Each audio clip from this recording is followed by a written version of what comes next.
tired of wearing a mask yet? I mean, honestly, at this point, would anything make you happier than for COVID to just go away so that we could go back to normal and stop wearing a mask? If I'm transparent, I'm sick and tired of this thing. Now, please don't misunderstand me. I recognize the importance of wearing a mask. I want to protect myself, and even more than that, I want to respect the health and the well-being of those I interact with on a daily basis. But selfishly, I'm tired of not being able to breathe regularly, of having a constant sensation of heat on my face. I'm tired of the inability to normally communicate. I don't like not being able to see people smile or to read their facial expressions. And I especially don't like having to ask people to regularly repeat themselves because I simply couldn't hear them. And I really don't like the embarrassment of not being able to recognize someone I know I should, simply because they have a piece of cloth on their face. But as I put a mask on to respond to COVID appropriately, I can't help but think of the dangers of using a mask as we fight against our common virus, and that's sin. You see, as we think about the biblical pattern, we see the dangers of using a mask in our wrestling with sin. If you go all the way back to Genesis chapter 3, we think about the Garden of Eden, where Adam and Eve had it made. Yet they disobeyed God, and they partook of the forbidden fruit, and as a result, they were able to perceive their nakedness, to feel the effects of their sin, and they tried to physically hide themselves from God. They were banished from the Garden of Eden. We fast forward to Joshua chapter 7. We think about Achan, after being told that in the fall of Jericho, no one was to partake of the spoils, the devoted items in the city, but unable to withstand the temptation of silver and beautiful garments. We see Achan bury his spoils in his tent, and he was stoned to death for not only his sin, but for trying to cover it up, to mask it. Then we go to the New Testament, to Acts chapter 5. We think about Ananias and Sapphira. They do what is seemingly a good thing.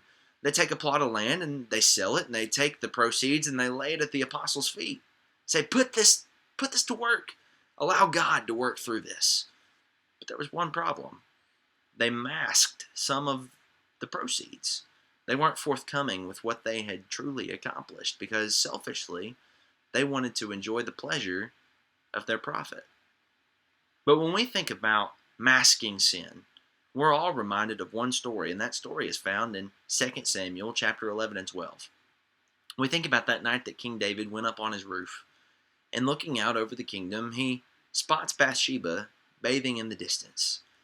But instead of simply laying eyes on her, he gazes intently at her. He watches her. He begins to lust after her, and he summons her. He chooses to lay with her despite knowledge of her husband. A few days later, after his transgression, he learns that she's pregnant. David begins to panic. In order to mask his sin, he summons for Uriah, her husband, calls him home from battle, and says, "You've been doing such a good thing on the battlefield. You've represented the nation well. Take some time off. Catch your breath. Go and enjoy time with your wife." Uriah, being the honorable man that he was, refused, slept outside of the palace. Says, while the other men are at war fighting, I refuse to enjoy the luxurious rest that I could enjoy simply because you've brought me home to be with my wife. Frustrated and panicking by this, David, a few days later, throws a party and gets Uriah drunk, hoping that in his intoxication he will be tempted to go home and to lay with his wife, that his sin might be covered up when it is exposed that she's pregnant. But once again, we see Uriah refuse to go home to Bathsheba. In the coming days, David would instruct that Uriah be sent to the front lines of the war to be murdered. And eventually, when it's all said and done, when David has taken Bathsheba to be his own wife, after having murdered her husband for his own gain, we see David, when he's confronted with sin by the prophet Nathan, begin to point fingers, to recognize the sin of other people, yet be unable to diagnose his own sin. You see, it's interesting when we look at the story of David and Bathsheba, we See, David, time and time again, began to mask his sin. You see, he wanted to cover up the fact that he had transgressed the law of the Lord. And as he began to feel what it was like for that guilt and that shame to weigh in, he wanted nothing more than to hide it, than to suppress it, than to make it seem as if it had never happened. And so he tries to bring Uriah home. He tries to get him to sleep with Bathsheba. That way his sin would be covered up. He tries to deny the fact that he has sinned, and we see him begin to add more and more masks to the situation. But as he adds more and more masks to the situation, we're reminded of the realities that you and I experience with masks on a daily basis. We think about how David panicked. It became difficult to breathe, to relax, to take it easy, because he knew he was in trouble. He was guilty. We see the heat of his shame set in as he takes drastic action to confront it, to try to suppress it, to try to hide it. We see him unable to recognize even himself.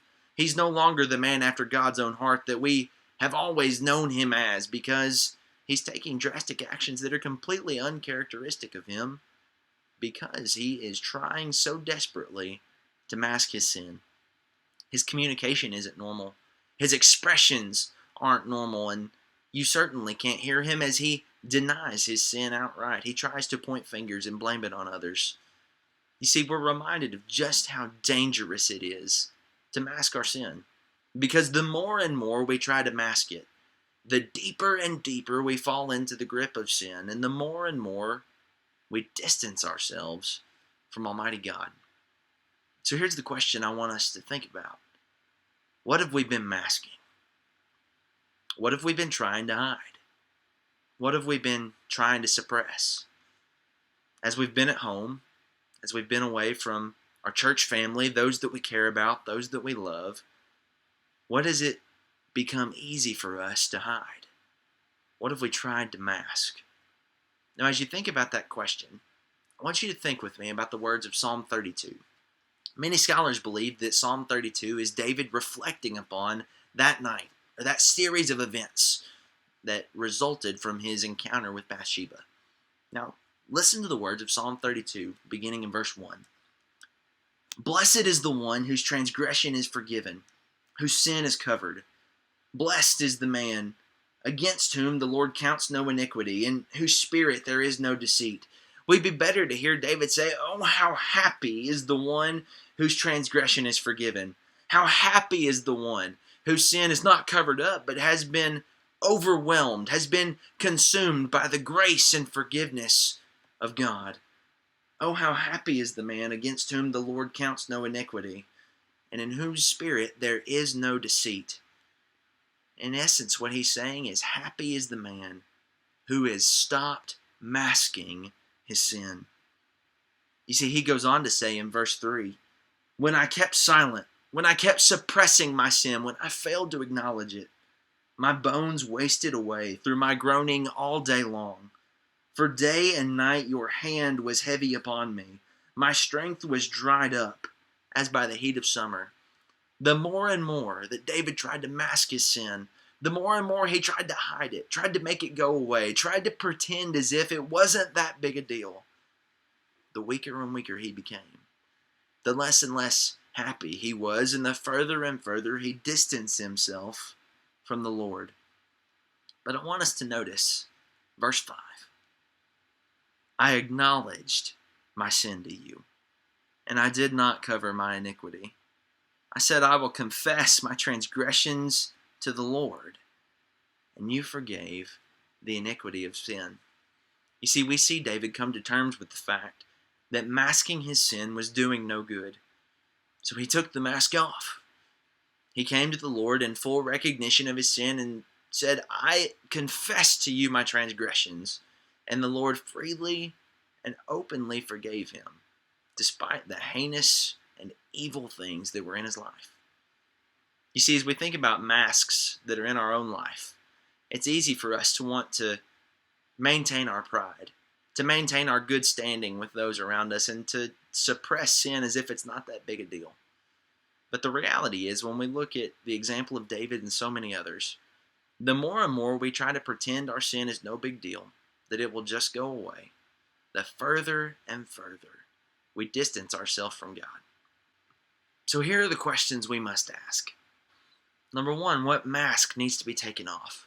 What have we been suppressing, hiding, hoping would go away on its own without any meaningful change being experienced? What needs to change? And number two, who can help me accomplish that change? Who can be my Nathan the prophet, the one that I can have a serious conversation about the thing I've been masking with? Take the mask off. Don't try to fight your battle alone anymore. It wasn't intended to be.